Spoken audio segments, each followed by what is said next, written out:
৯৬,০০০ অবৈধ কর্মীকে বৈধতা দেবে ওমান প্রতিমন্ত্রী।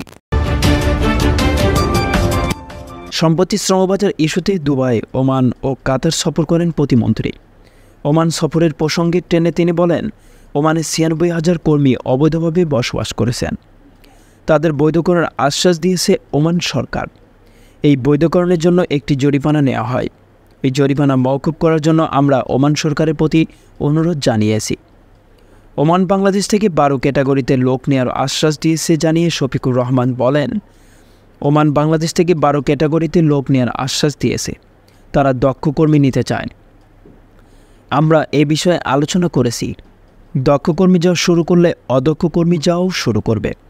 পর্যায়ক্রমে সে ব্যবস্থা হবে।